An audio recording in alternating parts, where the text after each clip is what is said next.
Hi hello नमस्कार आदाब सत श्री अकाल। आशा और पूर्ण विश्वास से अच्छे होंगे, स्वस्थ होंगे, मस्त होंगे और अपनी पढ़ाई कर रहे होंगे। जी हाँ दोस्तों, आइए आप सभी को स्वागत है शशि सेठ प्रैक्टिस में।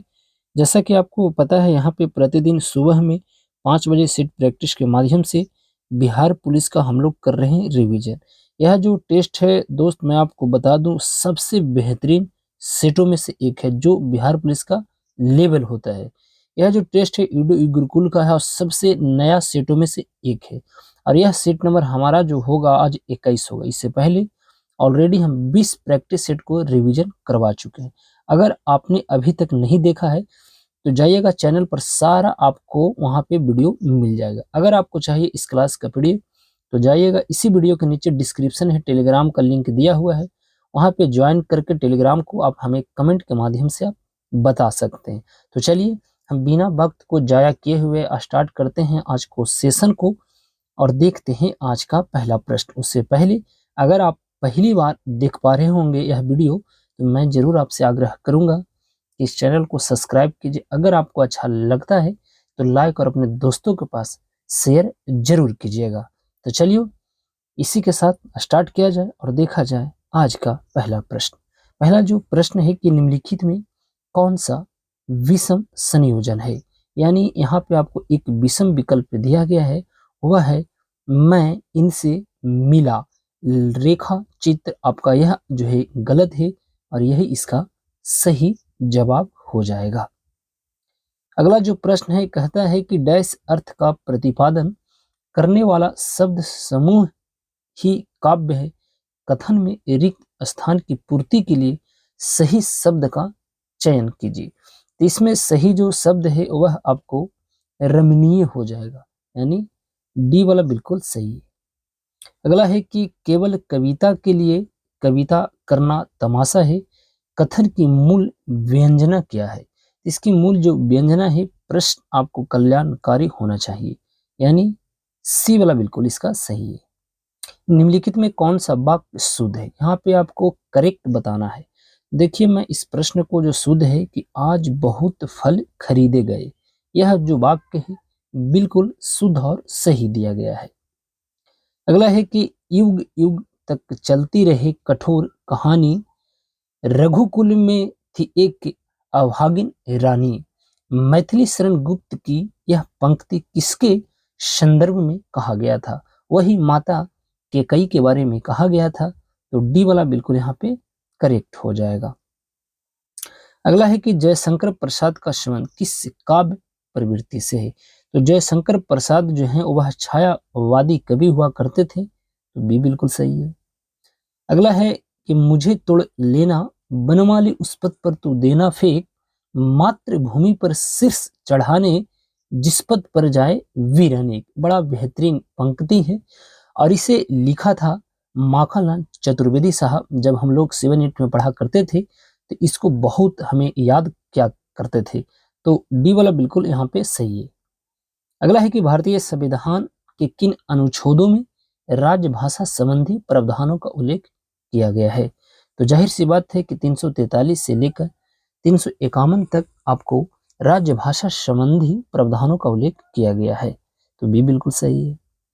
अगला है कि लाज न आवत आपको दौरे आहुसात, धिक धिक ऐसे प्रेम को कहा कहो मैं नाथ। किसकी पंक्ति है। तो बड़ा सुंदर सा ये पंक्ति है आपको रत्नावली साहब का। तो बी बिल्कुल यहाँ पे करेक्ट हो जाएगा। अगला जो प्रश्न है यहाँ पे पूछा जा रहा है कि निम्न में किसमें विख्यात गायत्री मंत्र जो है आपको दिया जाता है। तो आपको पता है वह आपको ऋग्वेद में गायत्री मंत्र विश्वामित्र द्वारा रचित किया गया था। तो यहाँ पे ऑप्शन में आपको ऋग्वेद आपको देखने को यहाँ पे मिलेगा। और सबसे पुराना अगर वेद है तो यही ऋग्वेद है।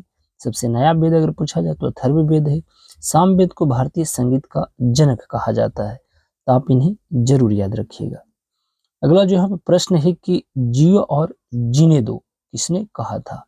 तो वही महावीर स्वामी, यानी ऑप्शन नंबर ए वाला बिल्कुल सही है। महात्मा गांधी का नारा था कि भारत, आपको पता होगा बहुत सारे नारा दिए परंतु एक जो नारा था आराम हराम है, यह पंडित जवाहरलाल नेहरू के द्वारा कहा गया था।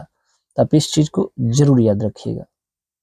द्वितीय बौद्ध संगीति का आयोजन निम्न में किस शासक ने करवाया था? आपको पता है कि गौतम बुद्ध बौद्ध धर्म के संस्थापक थे और उन्होंने लगभग सबसे इम्पोर्टेंट 4 बौद्ध संगीतियाँ हुई थी। पहला राजगिरी, दूसरा वैशाली, तीसरा पाटलिपुत्र और चौथा कुंडलवन कश्मीर। जो यहाँ पे पूछा गया है कि दूसरा वैशाली वाला काला अशोक के शासन काल में हुआ था, तो ये वाला बिल्कुल यहाँ पे करेक्ट हो जाएगा।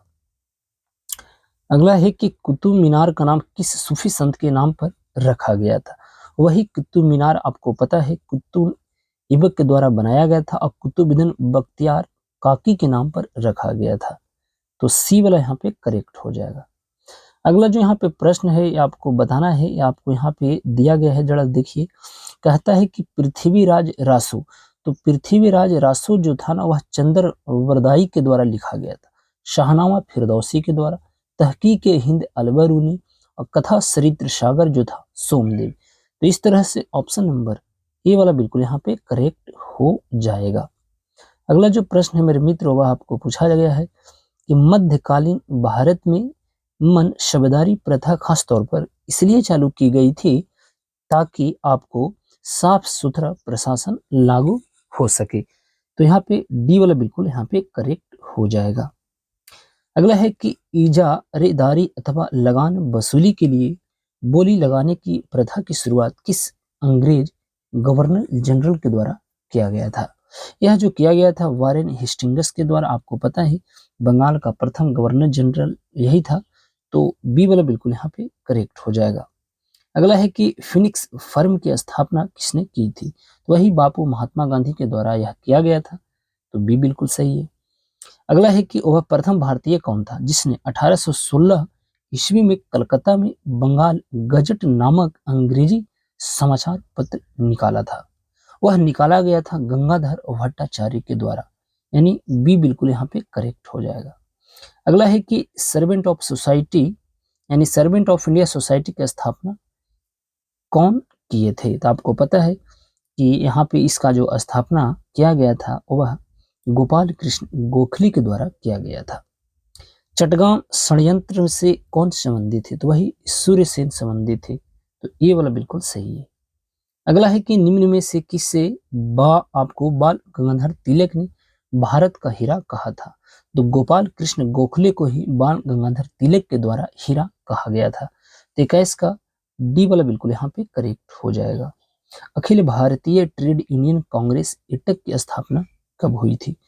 आपको पता है कि इसकी स्थापना 1920 ईस्वी में हुआ था। अगर मैं पूछूं कि कांग्रेस की स्थापना कब हुआ था, तो आपको पता है कि 28 दिसंबर 1885 को ए.ओ. हुम के द्वारा आपको राष्ट्रीय कांग्रेस की स्थापना किया गया था। अगला जो प्रश्न है यहाँ पे कि चंद्र ग्रहण कब लगता है? देखिए बड़ा सिंपल सा प्रश्न है, परंतु हमेशा यह प्रश्न फंसाता है। यहाँ पे चंद्र ग्रहण की बात करता है। मैं एक यहाँ पे कॉन्सेप्ट को लिखता हूँ, जैसे लिखा मैंने, इसको हम सेम बोलते हैं। क्या बोलते हैं? सेम। लास्ट में एम जो अक्षर है यह किसको रिप्रेजेंट कर रहा है? तो M for moon, moon for Chandra, यानी चंद्रमा को। अगर पूछे कि चंद्र ग्रहण कब होता है तो आपको इसी वर्ड को लिखना है, यानी सूरज और चंद्रमा के बीच अगर पृथ्वी आ जाए तो वह चंद्र ग्रहण होता है। तो यहाँ पे ऑप्शन नंबर बी वाला यहाँ पे बिल्कुल करेक्ट आपको दिखाई देता हुआ प्रतीत नजर आएगा। तो बी वाला बिल्कुल यहाँ पे करेक्ट हो जाएगा। अगला है कि अंतरराष्ट्रीय तिथि रेखा लगभग इसके समानांतर होकर गुजरती है? तो आपको पता है वह 180 डिग्री देशांतर से होकर गुजरता हुआ आपको दिखाई देगा। अगला है कि डोल्ट्रम वह क्षेत्र है जो 5 डिग्री दक्षिण और 5 डिग्री उत्तरी अक्षांश के बीच अवस्थित है। वही विषुवत रेखा यानी भूमध्य रेखा के आपको नजदीक होता है। कौन ऐसा देश है यानी कौन ऐसा महादेश है जहां से भूमध्य रेखा, मकर रेखा और कर्क रेखा यानी तीनों गुजरता है? तो वही साउथ अफ्रीका। तो ऑप्शन नंबर ए वाला बिल्कुल सही है। अगला है कि समुद्री तट के सहारे कोहरे के निर्माण का कारण आपको बताना है। इसका जो कारण है अभिवहन, यानी 26 का यहाँ पे ए वाला बिल्कुल सही है। उष्ण कटिबंधीय चक्रवातों को ऑस्ट्रेलिया में किस नाम से जाना जाता है? देखिए ऑस्ट्रेलिया में जो चक्रवात आता है उसे हम बिली बिलीज कहते हैं। तो हमें ऑप्शन में है ही नहीं, तो उपयुक्त में से कोई नहीं। हरिकेन जो होता है आपको पता है अमेरिका होता है, टाइफून जो होता है आपको भी पता होना चाहिए। अगला जो यहाँ पे प्रश्न पूछा गया है कि निम्नलिखित में से कौन सी वायुमंडलीय परत है जिसमें ऊंचाई के साथ तापमान में वृद्धि अंकित किया जाता है, वह आपको देखा जाए तो स्ट्रेटोस्फीयर में होता है, यानी बी वाला बिल्कुल सही है। रेगुर शब्द से आप क्या समझते हैं? तो रेगुर शब्द से आपको पता होगा जो कहा जाता है वह दक्कन में पाई जाने वाली काली मिट्टी को जो कपास के लिए उपयुक्त है, और कपास कहाँ मिलता है? तो कर्नाटका में। तो ऑप्शन नंबर ए वाला बिल्कुल सही है। अगला जो प्रश्न है कि इंडिज पर्वत माला जो है किसका उदाहरण है? तो यह बलित पर्वत का यह उदाहरण है। तो बलित यहाँ पे ऑप्शन में आपको जरूर देखने को मिलेगा। तो बिल्कुल वलित पर्वत का यह उदाहरण है, तो सी सही है। बुडापेस्ट निम्नलिखित में से किस देश की राजधानी है? तो वही हंगरी की बुडापेस्ट हो जाएगा, तो सी सही है। इंडियन मिलिट्री एकेडमी कहाँ स्थित है? तो वही देहरादून। आपको अभी बताना है कि इंडियन जो आर्मी है इसका हेड कौन है? तो मनोज पांडे है। आपको पता है कि 15 जनवरी को सेना दिवस मनाया जाता है। नौसेना का कौन है? दिनेश आपको त्रिपाठी आपको देखने को मिलेगा। आपको एयरफोर्स के कौन है? तो आपको बी आर चौधरी, जिसे हम विवेक राम चौधरी कहा करते हैं, तो वह आपको याद रखना है। अगला है कि संपत्ति का अधिकार है। देखिए पहले संपत्ति का अधिकार यह मौलिक अधिकार हुआ करता था, परंतु अब जो है यह आपको लीगल अधिकार है, यानी कानूनी अधिकार है। और आपको पता है कि आर्टिकल 300 के कम में आपको इसको चर्चा देखने को मिलेगा। तो यहाँ पे डी वाला बिल्कुल सही है।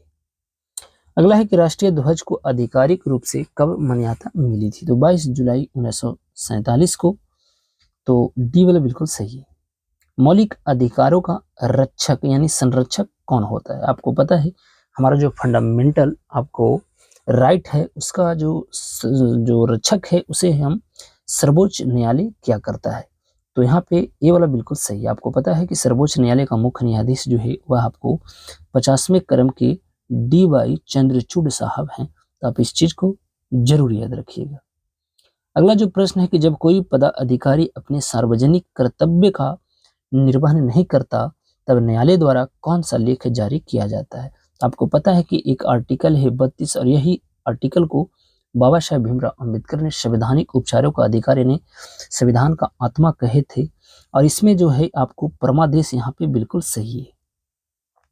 अगला है कि भारतीय संविधान में 9वीं अनुसूची जोड़ा गया था। आपको पता है कि मूल संविधान में 8 अनुसूचियां थी और उसके बाद 4 आपको जोड़ा गया, यानी वर्तमान में 12 अनुसूची आपको देखने को मिलेगा।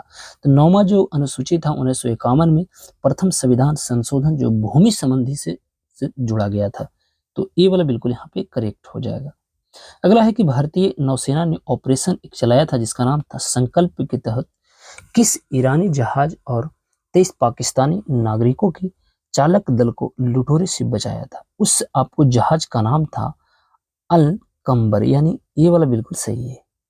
अगला जो प्रश्न है कि पहली बार राष्ट्रीय आपातकाल की उद्घोषणा कब किया गया था? आपको पता है कि आपको राष्ट्रीय आपातकाल जो है 3 बार लगाया गया है। तो देखिए 1962 में तो लगाया गया था, परंतु यहाँ भी 1962 है और यहाँ है, यहाँ पे छोटा डेट के साथ दिया गया। ऐसे प्रश्न में हमेशा आपको गलती होने की संभावना अधिक रहता है, क्योंकि यहाँ पे वही सही कर सकता है जिसको कन्फर्म याद है। तो वे 26 अक्टूबर 1962 को यह लगाया गया था। तो ऑप्शन नंबर सी वाला बिल्कुल सही है।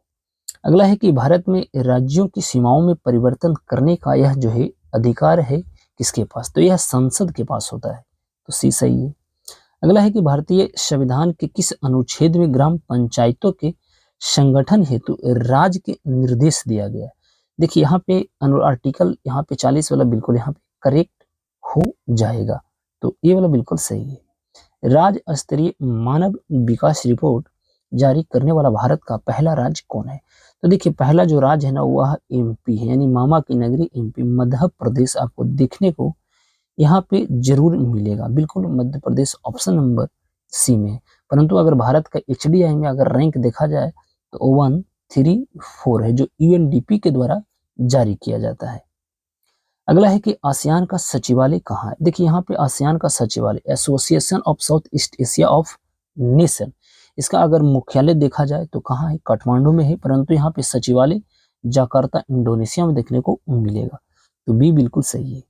अगला जो यहाँ पे प्रश्न पूछा गया हमारे मित्र वह आपको कहता है कि निम्नलिखित में से कौन सा अंतर्राष्ट्रीय संस्था विभिन्न देशों को अल्पकालीन ऋण यानी लोन देने का कार्य करता है? तो आपको पता है वह लोन जो देने का कार्य करता है अंतर्राष्ट्रीय मुद्रा कोष, जिसे हम इंटरनेशनल मॉनेटरिंग फंड कहते हैं, यानी ये वाला बिल्कुल सही है। अगला जो प्रश्न है कि नाफ्टा आपको क्या है? देखिए, नाफ्टा एक तरह से north America free trade agreement है जो आपको उन देशों के साथ होता है, तो सी वाला बिल्कुल सही है। अगला है कि दुर्गापुर, भिलाई और राउरकेला संयंत्र किस पंचवर्षीय योजना में आपको देखने को मिला होगा? तो यह जो है दूसरी पंचवर्षीय योजना में आपको देखने को मिलता है, तो इस तरह से ऑप्शन नंबर ए वाला बिल्कुल सही है। अगला है कि द्वितीय औद्योगिक नीति की घोषणा कब की गई थी? तो द्वितीय औद्योगिक नीति का 30 अप्रैल 1956 में किया गया था, तो सी वाला बिल्कुल सही है। देखिए, यहाँ पे है चिलैया नहीं, चिलैया समिति का जो समन था ना, वह प्रत्यक्ष कर एवं अप्रत्यक्ष कर प्रणाली में सुधार से था, तो ये वाला बिल्कुल सही है। अगला है कि कौन सा कर अप्रत्यक्ष कर नहीं, इसका मतलब है कि वह कैसा है, प्रत्यक्ष कर है यानी डायरेक्ट कर है, तो यह निगम कर हो जाएगा। अगला है कि सकल राष्ट्रीय उत्पाद व शुद्ध राष्ट्रीय उत्पाद में अंतर किसका होता है? तो पूंजी पर मूल्यह्रास के बराबर होता है, तो ये वाला बिल्कुल सही है। भारतीय प्रतिभूति एवं विनिमय बोर्ड की स्थापना, इसी को तो हम लोग बोलते हैं सेबी, यानी आपको सेबी इसी को बोला जाता है, security and exchange board of India, जिसके अधिनियम तो 1992 का है, परंतु इसका स्थापना 1988 में किया गया था और इसी की पहली महिला अध्यक्ष माधवीपुरी बुच को आपको बनाया गया और इसका मुख्यालय मुंबई महाराष्ट्र में आपको देखने को मिलेगा। अगला है कि प्रसिद्ध संबंध है आपको आइंस्टीन वाला E बराबर MC स्क्वायर को किसने प्रमाणित किया था? तो वही आइंस्टीन साहब, तो बी बिल्कुल सही है। चर्चा में रहा कच्चा थिबू द्वीप भारत और किस देश के मध्य स्थित है? तो यह जो है अगर आप देखा जाए तो 53 नंबर प्रश्न को जरा ऑप्शन में देखिए, यहाँ पे क्या होना चाहिए? क्या श्रीलंका? तो हम मुझे लगता है श्रीलंका इसका सही जवाब होना चाहिए, आई थिंक। तो श्रीलंका बिल्कुल हम जाएंगे श्रीलंका के साथ, तो ए वाला बिल्कुल सही है।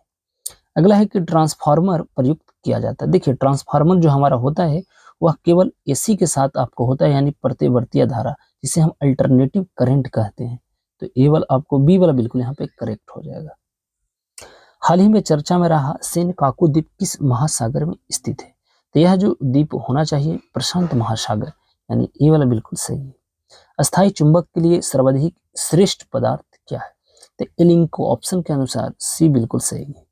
यदि किसी दर्पण को थीटा कोण से घुमाया जाए तो परावर्तित किरण का घूर्णन क्या होगा? तो यहाँ पे 2 थीटा हो जाएगा, यानी ऑप्शन नंबर डी वाला बिल्कुल सही है। पूर्ण आंतरिक परावर्तन तब होता है जब प्रकाश हीरे से कांच में प्रवेश करता है, यानी यहाँ पे ए वाला बिल्कुल सही है। अगला है कि घड़ी में चाबी देने का उद्देश्य उसमें ऊर्जा का भंडारण करना होता है और यह ऊर्जा जो कहलाती है स्थितिक ऊर्जा कहलाता है, तो सी सही है।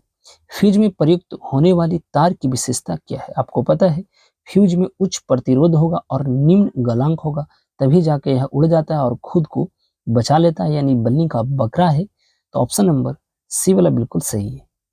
अगला है कि निम्नलिखित में कौन सी धातु चुंबक द्वारा आकर्षित नहीं होता है?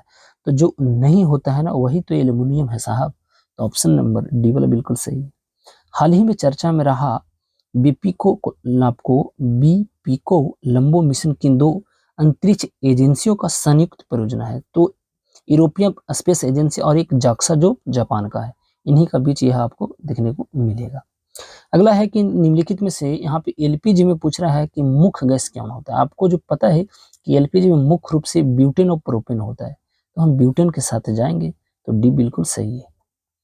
अगला है कि अभी हाल ही में किस देश के आपको अंगारा A5 लॉन्च किया था? तो यह रसिया के द्वारा लॉन्च किया गया था, तो ये वाला बिल्कुल सही है। अगला जो प्रश्न है कि पोर्टलैंड सीमेंट का आविष्कार किसने किया था? तो इसका आविष्कार करने वाला था आपको बताना है, तो इसका आविष्कार जोसेफ स्पिंडिन, यानी सी वाला बिल्कुल सही। अगला है कि हाल ही में सुप्रीम कोर्ट ने संविधान के किस अनुच्छेद के तहत 14 साल का नाबालिग के 30 सप्ताह के गर्भ की समाप्ति की अनुमति दे दी है? तो वही आर्टिकल 142 का प्रयोग कर दिया गया है, तो यहाँ पे ये वाला बिल्कुल सही है। अगला है कि हीमोफीलिया एक आनुवांशिक आपको विकार है जो उत्पन्न करता है, तो यह रक्त का स्पंदन न होना, यानी डी वाला बिल्कुल सही है। एक्वायर्ड इम्यूनो डिफिशियंसी सिंड्रोम, जिसे हम एड्स कहते हैं, और यह जो है एलिसा टेस्ट और 1 दिसंबर को मनाया जाता है एड्स दिवस। इसमें जो होता है वायरस के जरिए होता है, तो बी बिल्कुल सही है। जीवाणु तथा विषाणु के कारणवश क्या होता है, तो यहाँ पे संक्रामक रोग हो जाते हैं, यानी हम डी के साथ बिल्कुल जा सकते हैं। अगला है कि शहद का प्रमुख घटक क्या है, तो शहद में तो साहब मिठास होता है, तो फ्रक्टोज होगा, यानी डी बिल्कुल सही। गेहूं के आटे में ईस्ट लगने यानी मिलाने से डबल रोटी रंध्री तथा कोमल हो जाती है, क्योंकि यहाँ पे उत्पन्न कार्बन डाइऑक्साइड रोटी को स्पंजी बना देता है, तो बी के साथ हम बिल्कुल जाएंगे। अगला है कि किस द्रव के एकत्रित होने पर मांसपेशियां यानी मांसपेशियां में थकान का अनुभव होने लगता है, तो वही लैक्टिक एसिड जो दही में मिलता है, तो ये वाला बिल्कुल सही होगा। रक्त में लाल रंग बड़ा सिंपल सा प्रश्न है, हीमोग्लोबिन के कारण होता है। 73 के बाद हमारा प्रश्न आएगा 74, और 74 नंबर जो प्रश्न है, मेरे मित्र, मेरे बंधु, मेरे सखा, कि मानव शरीर की सबसे बड़ी कोशिका वही तंत्रिका कोशिका हो जाएगा। अगला जो प्रश्न है कि पर्ण आपको हरित क्लोरोफिल का पौधों में क्या होता है। देखिए, सूर्य के प्रकाश को अवशोषित करके शर्करा का भंडारण करना, यही आपको पर्ण हरित कहलाता है, यानी ये वाला बिल्कुल सही है। यहाँ पे दी गई आर्टिकल है, कहता है पीओएस, यानी पीओएस इस तरह से 90 डिग्री है, तो जाहिर सी बात है कि ये वाला भी आपको 90 डिग्री होगा साहब। तो यहाँ पर देखा जाए तो ऑप्शन नंबर है 90 डिग्री, बिल्कुल आपको ऑप्शन में सी में दिखाई दे रहा है, तो हम बड़ा सिंपल सा प्रश्न है, इसे हम सी के साथ बिल्कुल जा सकते हैं। अगला जो प्रश्न यहाँ पे पूछा जा रहा है कि पहली और दूसरी योगफल ज्ञात करें अभाज्य संख्याओं का। प्राइम नंबर आपको पता है कि 2 और 1 के अलावा किसी से न कटता हो, वही आपको अभाज्य संख्या कहलाता है। सबसे छोटा अभाज्य संख्या 2 होगा, और उसके बाद जो 3 होगा, और यह दोनों का योगफल जो है यही पूछ रहा है, तो 5 हो जाएगा। अगला जो यहाँ पे प्रश्न है, यह वर्गमूल से संबंधित। देखिए, 2401 का जो वर्गमूल आपको होगा 49, और 176 को आप इसमें ऐड करते हैं, तो यह हो जाएगा 225, और 225 का मतलब है कितना, 15। तो यहाँ पे हम 15 वाला ऑप्शन के साथ बिल्कुल जाएंगे, और यही सही जवाब होगा। अगला जो यहाँ पे प्रश्न दिया गया है, इसे आप बनाना है, और इसे आप जब बनाते हैं साहब, तो इसका सही आंसर आपको डी वाला बिल्कुल सही हो जाएगा। यह रीजनिंग से प्रश्न है, और यह सिंपल सा प्रश्न है, 80 नंबर, इसका आंसर आपको बी बिल्कुल सही है। यहाँ पे टाइम एंड वर्क का प्रश्न है, और बड़ा सिंपल सा प्रश्न है, इसका ए वाला बिल्कुल सही है। अगला जो प्रश्न है, इसको आपको ज्ञात करना है मान, तो यहाँ पे 82 का भी आपको यहाँ पे देखा जाए तो ऑप्शन नंबर डी वाला बिल्कुल यहाँ पे करेक्ट हो जाएगा। 83 नंबर जो प्रश्न है, इसका सही आंसर आपको ये वाला सही है। 84 नंबर जो प्रश्न है, इसे आप बनाते हैं, इसका जो सही आंसर निकल कर आएगा वह ऑप्शन नंबर ये वाला बिल्कुल सही है। 85 नंबर जो प्रश्न है वह रीजनिंग से संबंधित है, और इसका सही आंसर ऑप्शन नंबर डी वाला बिल्कुल सही है। अगला जो है आपको रिलेशनशिप है, और यह आपको रीजनिंग से संबंधित है, और इसका सही आंसर ये वाला बिल्कुल सही हो जाएगा। सही गणित यहाँ पे आपको लगाना है, और 87 का सही विकल्प आपको ये वाला बिल्कुल सही हो जाएगा। अगला जो प्रश्न है, ये भी आपको रीजनिंग से संबंधित है, और इसका जो सही आंसर ऑप्शन नंबर ये वाला बिल्कुल सही हो जाएगा। इसमें आपको कितने वर्ग आपको बताना है, तो 89 में कितने वर्ग है, तो यहाँ पे 20 यानी 20 वर्ग आपको देखने को मिलेगा। अगला जो प्रश्न यहाँ पे लुप्त संख्या को आपको बताना है, यानी खाली जगह जो है आपको दिखाई दे रहा है, यहाँ पे भरना है, तो यहाँ पे 19 आ जाएगा, तो ये वाला सही है।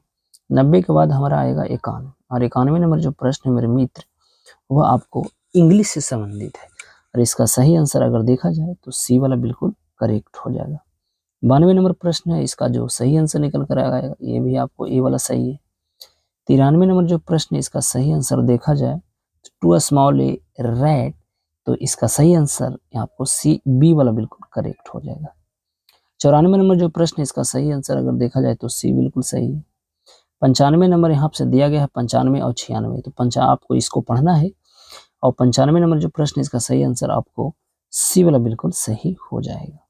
96 नंबर जो प्रश्न है, यहाँ पे देखा जाए तो इसका सही आंसर ऑप्शन नंबर बी, और 97 का सही आंसर ऑप्शन नंबर डी वाला बिल्कुल सही है। और 98 नंबर जो प्रश्न है मित्र मेरे, कि health is too important to be, आपको यहाँ पे अगर देखते हैं तो आपको निग्लेक्टेड यानी ये वाला बिल्कुल सही है। यहाँ पे आपको बताना है इसका सही आंसर 99 का, तो बी बिल्कुल सही है। और आज का अंतिम जो मेरे प्रश्न है मेरे दोस्त, यहाँ पे देख लीजिए इसे आप, और इसको आप बनाते हैं तो यहाँ पे आपको दिखाई दे रहा है। कहता है कि Mahatma Gandhi lead a very आपको एड्रेस लाइफ, यानी सी वाला यहाँ पे बिल्कुल सही हो जाएगा। अगर चाहिए दोस्त इस क्लास का पीडीएफ तो जाइएगा, वीडियो के नीचे डिस्क्रिप्शन है, टेलीग्राम का लिंक दिया हुआ है, उसे आप ज्वाइन कर लीजिए। वहाँ पे आपको टेलीग्राम पर आपको इसका पीडीएफ दे दिया जाता है। तो चलिए यहीं पे देते हैं अपनी वाणी को विराम, लेते हैं आपसे विदा इस वादे के साथ कि फिर मुलाकात होगी। जब तक के लिए आप सही से रहें, स्वस्थ रहें, मस्त रहें और अपनी पढ़ाई करते रहें। तो अब हमें दीजिए इजाजत। नमस्कार।